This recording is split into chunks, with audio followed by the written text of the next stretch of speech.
所以现在各个风向就是政府对待租客是怎么样，就是我有补贴啊，你可以来申请租金补贴啊，就可以嘛，我有做事啊。好，那其他的政策都怎么样？都是去增加房东的持有成本。你电费要用台电的计价，你不能自己乱收然后你那个囤房税给我缴出来啊，不然你就要给我做公益出租人房东手上的这个持有成本就变高，变高就是来涨房租。政策都导向房东的持有成本变高，涨租这是势必会发生的事情，势必会发生，而且未来还会越来越高。所以打算一辈子决然一生租房子住的朋友那也没关系啊，这是他人生的选择关我屁事。那就是要怎么样？就是他要有能力去承受租金上涨的温水煮青蛙的过程。租金上涨不会突然大涨了就是这个续约的时候说要涨房租，续约要涨房租，然后涨个3-4次，过了10几年，就这样温水煮青蛙，然后租到后来变成什么？变成租屋弱势。为什么50几岁还来租屋？这个人家就会怕。租金指数45个月连涨，囤房税 2.0 来袭，还租不买，你就等着被狠狠抬升租金涨价。先说结论未来的房租会变高，一定的那我建议你，就算买不如租，你最好还是买一间自住在那边安身立命，有避风港这样。嗨，我是买房阿元，订阅买房阿元，我现在祝你老了有房也有钱。我们上一支影片聊了6都房市持续崩跌中，如果你还没看过的话，可以看一下。那今天我来跟你讨论，租房比买房更苦吗？这是来看一个新闻来，标题我念一下。买房苦，干脆租房子，租金指数连45个月上涨。那内容是这样：根据内政部不动产资讯平台的资料发现，近3年房价租金呈现双涨趋势，就是房价涨，租金也在涨这样。然后台湾房屋整理了2022到2024的对照资料，照顾一下 Podcast 的听众，我念一下住宅价格指数2022 Q1 是 121.01， 2024的 Q4 是 150.98， 涨幅是 24.8%， 这是房价然后再来是租金指数，2022的12月是 100.59， 2024的12月是 107.66， 涨幅是 7%， 所以住宅涨了 24.8%， 租金涨了 7%。租房子赢很多。那你觉得是这样吗？当然不是。你买房子的时候，你的房价就被定锚了，后面涨的都算你的嘛。那你的房租呢？房东涨就是涨了，他涨你 10%， 你就是硬生生就是多扣 10% 的血。那他又不会说什么因为我要涨 10%，那我就送你一个新的什么 PS5 之类，不可能。所以你要知道，未来租金会涨更凶。那我现在就大胆预测未来的租金上涨速度会加速。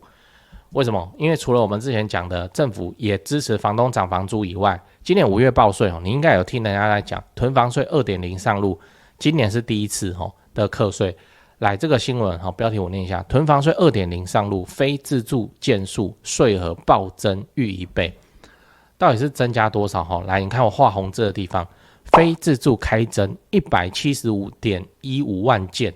年增 1.34 倍，税额为 229.99 亿元，你就算230亿嘛，那年增 1.48 倍。他这边讲的都是非自住所以怎样？就手上一堆房子的老房东会很有感觉，会被重创。奇怪，以前要缴房屋税都是去超商买喝的时候，顺便就可以把它缴掉了。结果现在他特别去领钱才缴得掉，就是这样。那房东会怎么样？涨房租不然呢本来会涨租金，可能只有这几年买卖房地产的人，因为房价变高，他取得成本变高嘛，那就不得不涨。像我的一位会员有来跟我说，他那时候买的房子有带租约，然后他算一算，他取得成本房租至少要涨3成，那可是老房东啦，又是那种老房东那边随便租的然后一租很久，然后都没去给他调过钱。好，然后所以他说他至少要涨了3成才符合行情这样，所以新房东必然涨租。那现在囤房税 2.0 下去那个房东的持有成本又被增加了，那些本来没有压力的老房东开始就有压力了，那他们是不是也会开始涨房租嘞？当然是嘛，就是这样，人性就是这样嘛。那最后你要知道，买不如租，但还是要买。我每次讲这个都会被酸民攻击攻击就攻击啦，反正我就是这样认为。我现在来判断是，即使你在台北、新北这种房租跟房价明显脱钩的地方，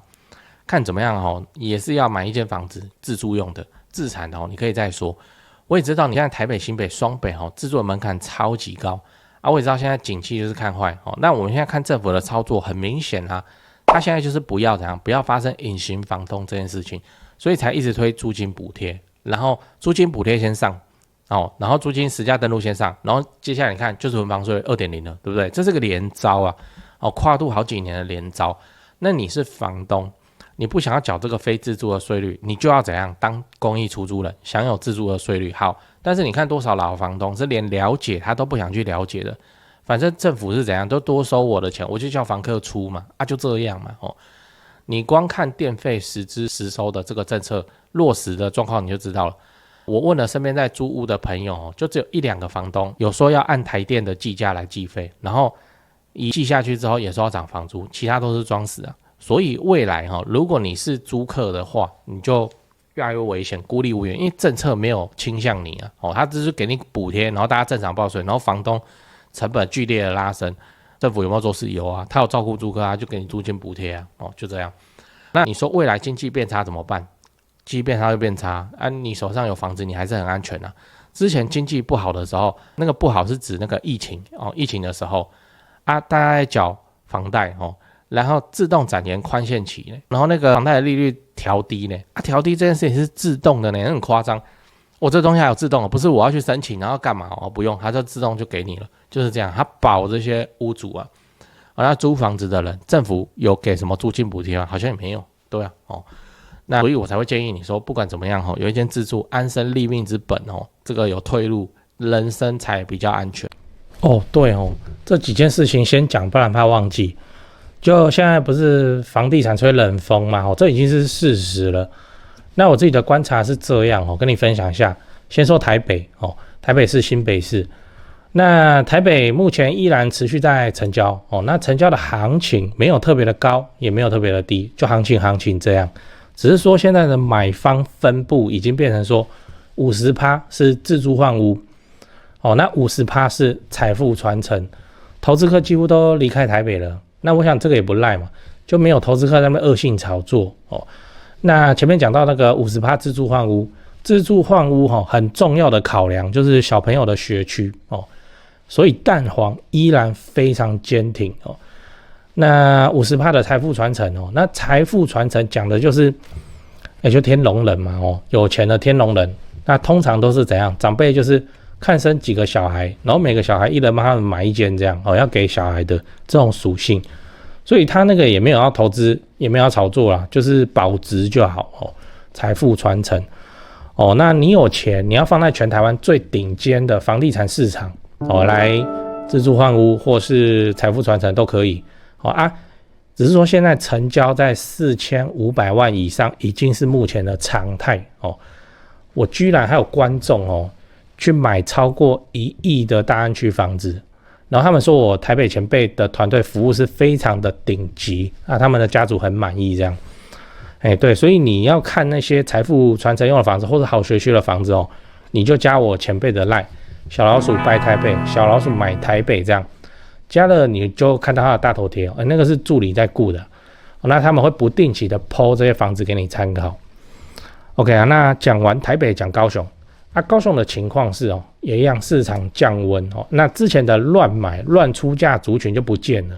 我认为这样很好，因为这样子我们就可以专心瞄准重大建设，就比较不会有那外行乱出高价的乱，你知道。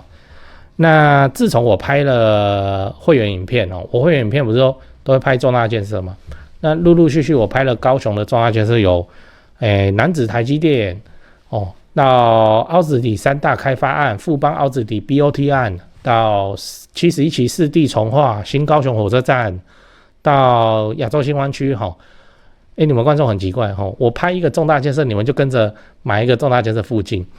高雄我是很有信心没想到说这个观众好像比我还有信心买的比我还贵，买的比我还多真是蛮夸张那看好高雄，你瞄准重大建设，就找我推荐的台湾房屋美术之星店那在高雄你要卖还是要买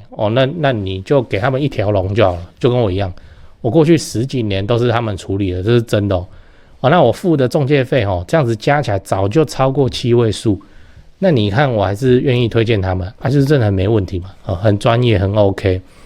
他们的 LINE 是小老鼠 go， 小老鼠5个 go那他们有答应我说会 po 在这支赖的房子是都会挑过哦，就是专门给买房阿元的观众。那这些房子都怎样？都适合自产，也都在重大建设旁边，你可以加那个赖来看看哦。高雄没有台北那么贵啊。祝你自产顺利，来高雄玩得开心，赞赞。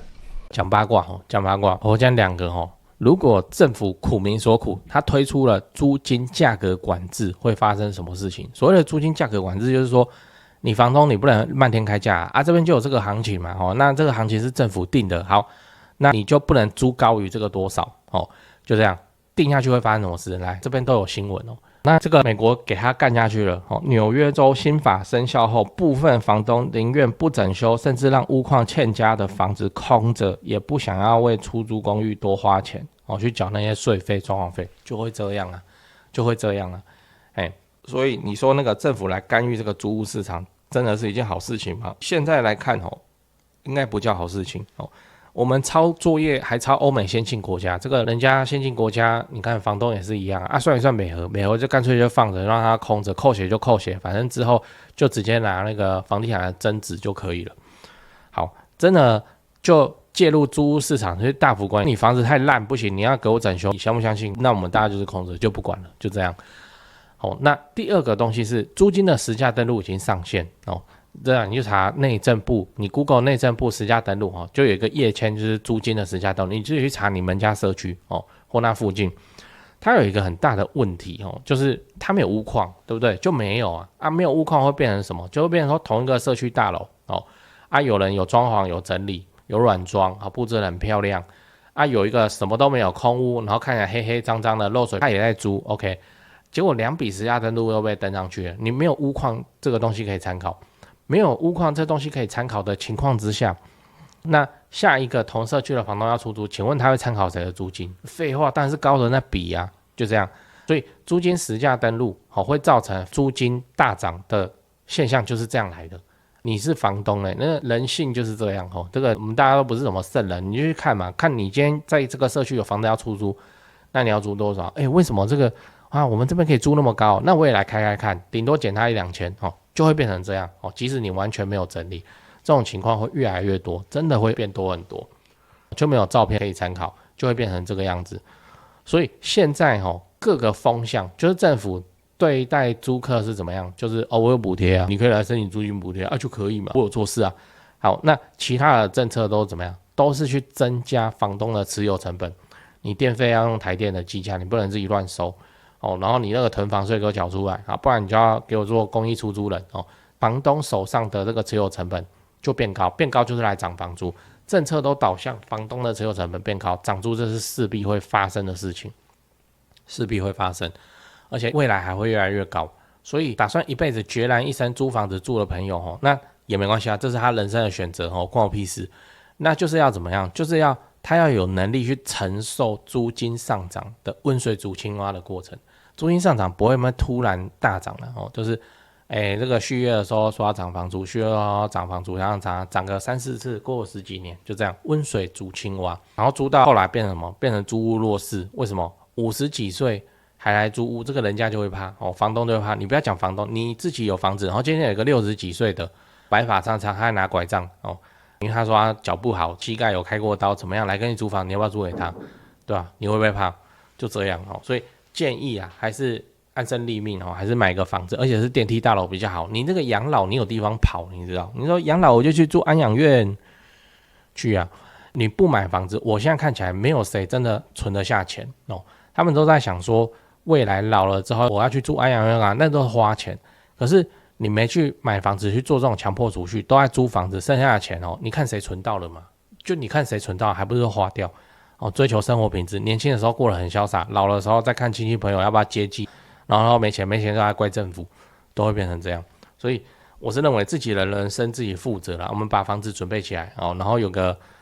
安稳的晚年会比较重要安稳的晚年比较重要。我就是不想要我在那边70-80岁我还在那边租房子嘛，我就不想嘛那如果到时候要住安养院我看我房子增贷还是怎么样，我都有办法去住比较好的安养院就看护比较漂亮的安养院，就是这样嘛那这就是我们的选择当然也有人选择就是去租房子，那没关系就这样，社会上也需要这种人，租房子只租不买的人。为什么啊？不然我们房子要租给谁？所以这没有关系哈，那大家自己的选择自己负责，都是成年人了，那就这样吧。我就认为租金未来会持续上涨哦，持续上涨的话会导致投报会变好哦，所以房地产的吸引力还会再增加，大概就是这样。